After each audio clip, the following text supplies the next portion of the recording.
gaano kaligaya ang pagdiriwang ng inyong Pasko. Ang pagsilang ng ating Panginoon na sabi nga ay pinasimulan ito ng isang malayong paglalakbay.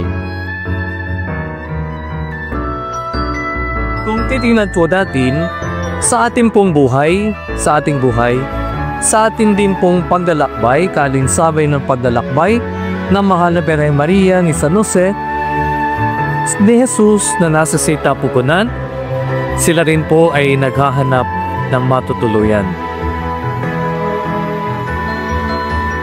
Magandang tingnan po natin sa ating puso, sa ating buhay, na isilang na kaya diyan si Jesus.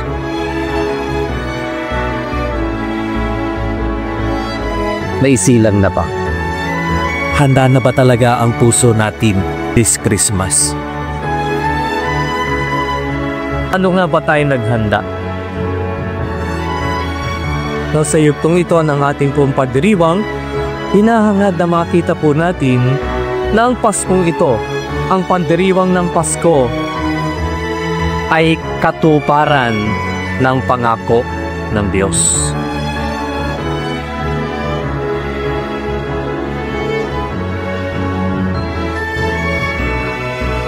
Kailan ba nangako ang Diyos?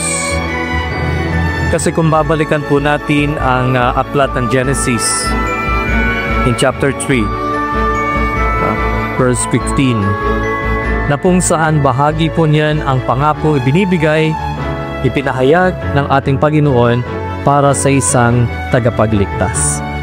Kaya from Genesis chapter 3 hanggang sa end ng Old Testament, nandiyan po ang paghahandang ginawa ng Diyos para sa pagkakataong ito.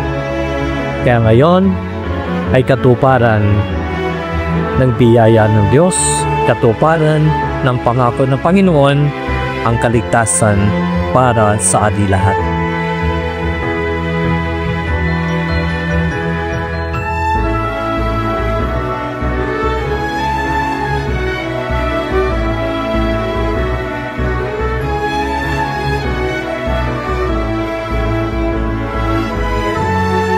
Kaya nga po ang Pasko ay hindi lamang basta pagdiriwang ng pagsilang ni Jesus, kundi ang pagsisimula para sa ating kaligtasan.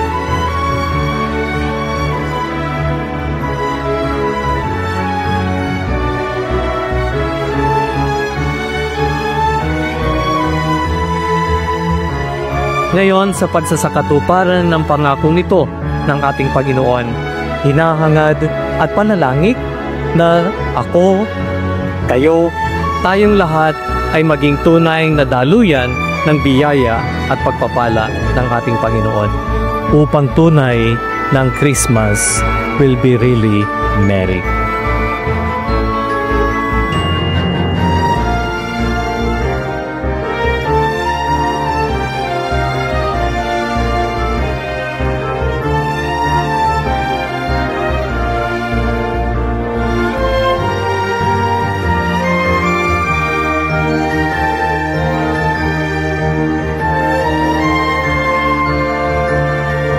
Sa ating pagdinilay pa rin at pag-iisip, ano nga kaya ang aking ireregalo sa Diyos, kay Jesus?